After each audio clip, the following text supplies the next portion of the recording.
আসসালামু আলাইকুম। স্বাগতম সবাইকে নতুন একটি ভিডিওতে। আমার না ভিডিও করতে মনেই থাকে না। যখনই মনে হয় তখনই ফোন এনে একটু ভিডিও করি। আর আসলে সবসময় ভিডিও করার মুডও থাকে না। কাজের তাড়াহুড়ায় থাকলে বাবুকে সামলিয়ে ভিডিও করা কষ্টই হয়ে যায়।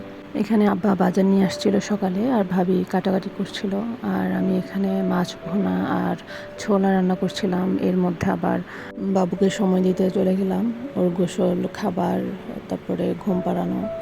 ভাবি এখানে তরকারি কেটে দিয়েছে, তরকারি আমি এখানে রান্না করতে পারিনি।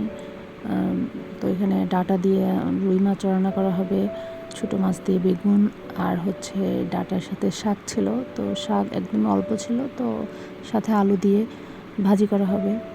এই তো রান্না হয়ে গিয়েছে। আমার ওই তেলাপিয়া মাছটা ভাবি পরে রান্না করে নিয়েছে। আর এই তো ছোলা আর শাক রান্না হয়েছে, শাক ভাজি হয়েছে। শাকটা বলে না কম পরিমাণে হলে খেতে অনেক টেস্ট হয়, ওই রকমই হয়েছে। যাই হোক, দিনটি ছিল 22 তারিখ।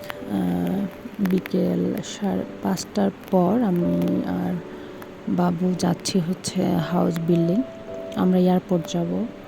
বাবুর বাবা হচ্ছে হাউস বিল্ডিং ওয়েট করছিল আমাদের জন্য। তো আমাদের আসলে যাওয়ার প্ল্যান ছিল না, কারণ বাড়ি থেকেই আমার আব্বু হচ্ছে বলছিল যে কষ্ট করে যাওয়ার দরকার নেই, আব্বুর 8টা বাজেই ফ্লাইট হবে। তো আব্বু হচ্ছে একদম আমাদের গ্রামের বাড়ি থেকে সোজা ঢাকা এসেছিলো। আব্বু হচ্ছে এয়ারপোর্টে তাড়াতাড়ি এসেছিলো, বাট এসে শুনে যে আব্বুর ফ্লাইট হচ্ছে ডিলে হয়েছে রাত 11টায়। তো আব্বু হচ্ছে বের হয়ে যে ইফতার কিনবে অথবা বের হবে, ওই পরিস্থিতিতে ছিল না।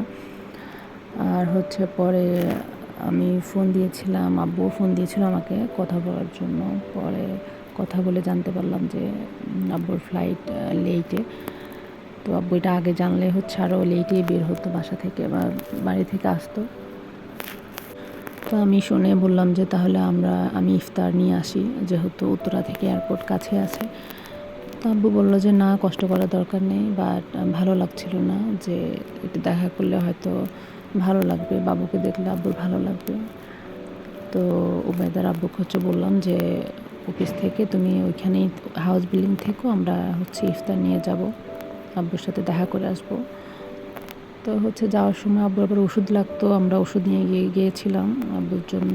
পরে হচ্ছে 5টার পরে, আমি 4টার পর শুনেছি যে হচ্ছে আব্বু ওইখানে আব্বুর ফ্লাইট লেট হয়েছে। তো 4:30টার পর আমি তাড়াহুড়া করে ভাবিসহ ইফতার ভেজে রেডি হয়ে যা লাগবে চাদর, প্লেট, গ্লাস, শরবত, মানে যা যতটুকু পেরেছি নেওয়ার চেষ্টা করেছি, সব নিয়ে একটা সিএনজি নিয়ে ডাইরেক্ট হচ্ছে টার্মিনাল 1-এ দোতলায় উঠে গিয়েছিলাম। তো আমাদের যেতে যেতে রাস্তায় জ্যাম পড়েছিল, আর হচ্ছে ইফতারের প্রায় হচ্ছে 3-4 মিনিট পরে আমরা গিয়েছিলাম। পথেই হচ্ছে সিএনজি থামিয়ে ইফতার করেছিল ড্রাইভার এবং আমরা। আব্বু হচ্ছে একদম টার্মিনাল 1-এ গেট 2-এর সামনে অপেক্ষা করছিল, একদম আমাদের খুঁজতে হয়নি গিয়ে। তো আমি গিয়ে সাথে সাথে চাদর বিছিয়ে তারপরে খাবার নামিয়ে আব্বুকে দিলাম খেতে। উবাইদার আব্বু, আমি, উবাইদা সবাই খেলাম। তো উবাইদা তো নানাকে দেখে বায়না ধরেনি, গিয়েছে, কোলে গিয়েছে, আর ও হচ্ছে হা করে সব দেখছিল, হতবাক হয়েছিল যে এত মানুষ তো ও দেখেনি, এত লাইট, মানে ও অবাক দৃষ্টিতে সব দেখছিল। তো ও কোলে গিয়েছে ওর নানার। আসলে বলে না, রিজিক কার কখন কোথায় লেখা থাকে কেউ বলতে পারে না। কল্পনাও করতে পারিনি যে আব্বুর সাথে ইফতার করব, কোনো প্ল্যানই ছিল না, বাট আল্লাহ মিলিয়ে দিয়েছে, আলহামদুলিল্লাহ।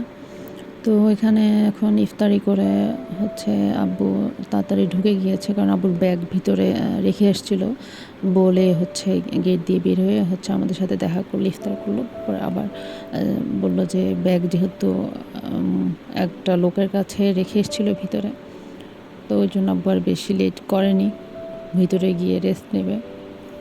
তো আমরা চলে আসছিলাম, আর হচ্ছে বারবার পিছনে তাকাচ্ছিলাম। আসলে বিদায় সবসময় কষ্টই হয়।